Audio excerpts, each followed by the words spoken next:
저는 공포 영화를 매우 좋아하는 편입니다. 대학 시절에는요, 시중에 나온 모든 종류의 공포 영화는 다 봤던 것 같아요. 저희 집사람을 만나고 난 다음에 이 즐거움이 없어졌는데요. 저희 집사람이 공포 영화를 안 좋아해요. 그리고 또 지금은 이제 애들이 있으니까 제가 보고 있으면 와가지고 아빠 뭐해 이렇게 보고서 아 소리 지르고 울고 가거든요. 그럼 볼 수가 없습니다. 또 나이가 드니까요, 이렇게 막 좀 무섭고 가슴 쫄리는 걸 보면 심장이 안 좋은 것 같아요. 그래서 잘 안 보게 되었습니다. 사람은요, 사람의 마음을 볼 수가 없어요.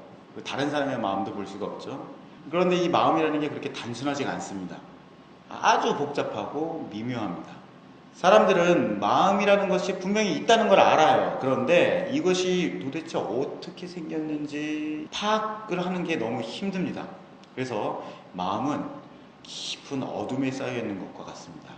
사람들은 알지도 못하고 이해하기도 힘들고 그렇다고 마음대로 이렇게 컨트롤하기도 힘든 그 어둠이라는 것이 자기 안에 있다는 사실에 두려움을 느낍니다. 사람들이 이 두려움이라는 것이 있으면 이 두려움을 어떻게 대처할까라고 여러 가지 방법을 생각하는데, 그 중에 하나가 무엇이냐면 이 두려움의 존재를 눈에 보일 수 있도록 형상화시키는 겁니다. 어떤 모양을 만들어내는 거예요. 소머리에 짐승의 몸을 가진 모습으로 악마라는 이미지를 만들어냅니다. 그리고서 이게 바로 악이야 라고 설명하고 싶어 하죠. 그러면 눈에 보이니까 그게 파악이 가능한 거예요. 그래서 우리가 두려워하는 악이라는 것을 대처하려고 하는 것이죠. 사람들이 신을 만들어내요. 바알신도 만들어내고 뭐 해신도 만들어내고 달신도 만들어내고 우상들을 많이 만들어낸단 말이에요. 근데 그런 이유는 사람이 가지고 있는 어떤 욕구를 대신 실현해 줄 수 있는 긍정적인 힘을 가지고 있는 신의 형상을 만들어내는데, 사람 안에 있는 드러내기 싫어하는 것, 인정하고 싶지 않은 그런 내면의 형상을 악마라는 것으로 형상화시키는 것입니다. 저승사자 아시죠? 저승사자는 시꺼먼 옷을 입고서 갑자기 불쑥 나타나요. 그리고서 매정하게 사람을 데려갑니다. 이 저승사자는 어떤 두려움을 형상화시키는 걸까요? 죽음이죠. 이 죽음이라는 것이 상당히 두려운 거거든요. 그런데 저승사자라는 이미지로 형상화를 딱 시켜내고, 바로 죽음이라는 것은 이런 특징을 가지고 있어 라고 딱 규정해 놓으면 두려움을 대처할 수 있는 것입니다. 제가 공포영화를 좋아하는 이유는 뭐냐면요, 인간의 어두운 면을 우리 눈앞에 딱 갖다 준다는 거예요. 공포영화가 두려운 이유는 우리 안에, 그러니까 사람 안에 내재되어 있는 어두움, 악, 이런 것들을 눈으로 보여주는 거예요. 일그러진 인간상을 보여줍니다. 보면 괴물이 막 찌그러들고, 그리고 사람이 칼을 들고 사람을 죽이려고 하고, 이런 모습들이 눈에 그냥 강렬하게 확 들어오는 것이죠. 직설적이고 아주 강력합니다. 우리가 가지고 있는 안락한 현실이라는 것을 막 다 깨버려요. 그래서 이것을 다시 만들어야 한다는 혁명적인 힘을 가지고 있습니다. 공포영화를 보면 사람들이 불편해해요. 사람은요, 뭔가 불편하면 그 불편한 걸 해소하려고 그래요. 뭔가 불편해. 그러면 이걸 어떻게 좀 어떻게 할 수 없나? 이렇게 하려고 하는 본성을 가지고 있어요. 공포영화를 보고 나면 그 인간의 일그러진 모습, 악한 모습들이 강렬하게 남습니다. 그러면 그걸 어떻게 이해해야 되나? 왜 그런 살인마들이 사람을 죽이고 나면 이런 사회를 어떻게 이해를 해야 되나? 그럼 나는 그런 걸 어떻게 이겨내야 되지? 만약에 내가 그런 사람 만나면 어떻게 되지? 혹은 내가 그냥 막 사탄이 들려가지고 사람 죽이더라도, 그러면 나는 어떻게 해야 되지? 이런 식으로 계속 생각을 하게 되는 거죠. 왜냐하면 불편하니까 그 불편한 것을 해소하기 위해서 계속 해결책을 찾는 겁니다. 이런 내적인 작용이 계속 일어나고 생각하다 보면, 아, 내 안에 어떤 어둠이 있구나, 내 안에도 바로 저런 악이라는 것이 존재하는구나 라는 것을 이해하고 인정하게 되고요. 그리고 그러면 나는 이렇게 살아야겠다 라고 하는 대처 방법을 찾게 됩니다. 그러면 마음이 좀 편안해져요. 이 불편이 해소된 거죠. 이런 과정을 통해서 인간 내면 안에 있는 본질을 이해하게 되고, 나를 바라보게 되고, 해결책을 얻음으로 인해서 내가 그 공포영화를 보기 이전보다 지금이 훨씬 더 성장했다는 느낌을 갖게 되는 거예요. 이 과정을 통해서 이제 카타르시스를 느끼는 거죠. 아, 내가 이 문제를 해결했어. 내 안에 있는 이 어두움, 악의 문제들을 보고서 내 이걸 어떻게 대처해야겠다라고 하는 그런 해결책을 내가 갖게 됐어. 내 인생에 어떤 지혜를 얻은 것 같다. 라고 하는 이런 희열을 느끼게 되는 거예요. 그래서 옛말에 희극보다 비극이 더 사람에게 유익하다라는 말이 있는 겁니다. 사람의 비극을 보면 그 인생의 현실, 그 비극을 어떻게 이겨낼 수 있을까라는 생각을 하게 된다는 거죠. 전 세계적으로 이 공포 영화는 흥행이 잘 안 됩니다. 주로 영화 산업은 주로 이제 액션 영화거든요. 그리고 멜로, 로맨틱 영화 같이 이렇게 밝은 영화입니다. 그런데 영화가 제작되는 개수로 치자면 공포, 스릴러물이 훨씬 더 많습니다. 돈은 액션 영화나 로맨틱 영화가 많이 들어요. 그런데 사람들이 생각하는 어떤 이상적인 거, 화려한 거, 막 사람들이 꿈꾸는 거, 이런 것들을 이미지로 만들어서 영화로 이렇게 딱 보여주고 사람들에게 와 이렇게 만들려면 돈이 많이 듭니다. 헐리우드 블록버스터 영화 같은 경우는 돈이 엄청나게 많이 들죠. 그런데 이 사람의 어두운 면, 악, 이런 것들을 형상화시켜서 공포 영화를 만드는 것에는 돈이 그렇게 많이 들지 않아요. 그런데 사람들이 혹한단 말이에요. 왜냐하면 그 공포라는 것, 그러니까 그 어둠이라는 것, 악이라는 것이 실제로 내 안에 있다라는 것을 사람들이 알고 있기 때문이죠. 상당히 가까이 있어요. 그런데 밝고 화려한 미래는 멀리 있죠.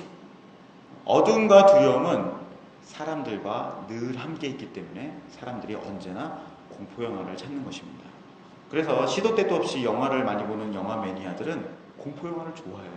왜냐하면 맨날 밝은 거, 액션 영화 이런 것만 보려고 그러면 솔직히 몇 개 없어요. 근데 공포 영화를 봐야겠다 그러면 엄청나게 많습니다. 맨날 하루에 3개씩 4개씩 보는 사람들은 공포 영화를 볼 수밖에 없는 거죠. 자, 성경 얘기를 하려고 해요. 성경은 어떨까요? 저는 인생의 통찰력을 주는 지혜서를 아주 좋아합니다. 욥기, 시편, 잠언, 전도서, 아가서 이런 것들 되게 좋아하는데요. 욥기를 보면요, 욥기 내용이 어떤가요? 처음부터 끝까지 욥이 쥐어 터지고 울고 불고 싸우고 그런 내용이에요. 시편에 많은 노래들이 나오는데요, 3분의 2는 절망, 슬픔, 두려움, 죽음 이런 겁니다. 전도서라는 책에는요, 너희들이 초상집에 가는 게 잔치집에 가는 것보다 훨씬 낫다. 너희들은 항상 죽을 걸 생각해야 돼. 이게 전도서의 주제입니다. 성경에 선지서가 뒷부분에 상당히 많이 나오는데요, 저는 이사야서나 예레미야 같은 선지서를 보면 힘이 낙심이 됩니다. 저주의 내용 엄청나게 많이 나오거든요. 나중에 나오면 물론 이제 회복될 것이다 라고 하는 소망에 관한 내용이 나오지만 이 이사야나 예레미야의 삶은 아주 힘들었고 나중에는 비참하게 죽습니다. 구약 성경의 맨 마지막 책 말라기의 요지는요, 저주입니다. 저는 이 성경책이 공포 영화와 비슷하다라는 생각을 합니다. 성경은요, 우리 인생의 어두움을 적나라하게 드러내요. 감추지 않습니다. 엄청나게 많은 분량이 사람의 죄와 더러움, 부패, 전쟁, 싸움, 미움 이런 것들에 집중되어 있어요. 그리고 이것을 바라보시는 하나님의 분노, 진노, 저주 이런 것들이 성경에 가득합니다. 저는 성경을 보면서 인간의 비틀린 영혼을 배우고 나에게 그런 모습이 있는지, 그럼 나는 이것을 어떻게 이겨내야 되는지 끊임없이 생각하게 됩니다. 마음이 불편해요. 그러다가 내 안에 어둠을 이해하게 되죠. 내 안에 바로 이 모습이 나에게 있구나. 그리고 죄를 인정하게 됩니다. 깊은 고민 가운데 이 불편한 마음을 가지고서 기도하다가 해결책을 얻게 되죠. 그리스도의 십자가와 부활의 답이 있다. 이런 영적인 불편이 해소돼야 되는 겁니다. 인간을 이해하고 나를 바라보게 되고 그리스도를 얻음으로 인해서 내가 이전보다 더 성장했다는 생각이 드는 거죠. 이 과정이 신앙생활의 묘미이며 공포영화에서 얻을 수 있는 카타르시스처럼 신앙생활의 희열을 느낄 수 있는 것 같습니다.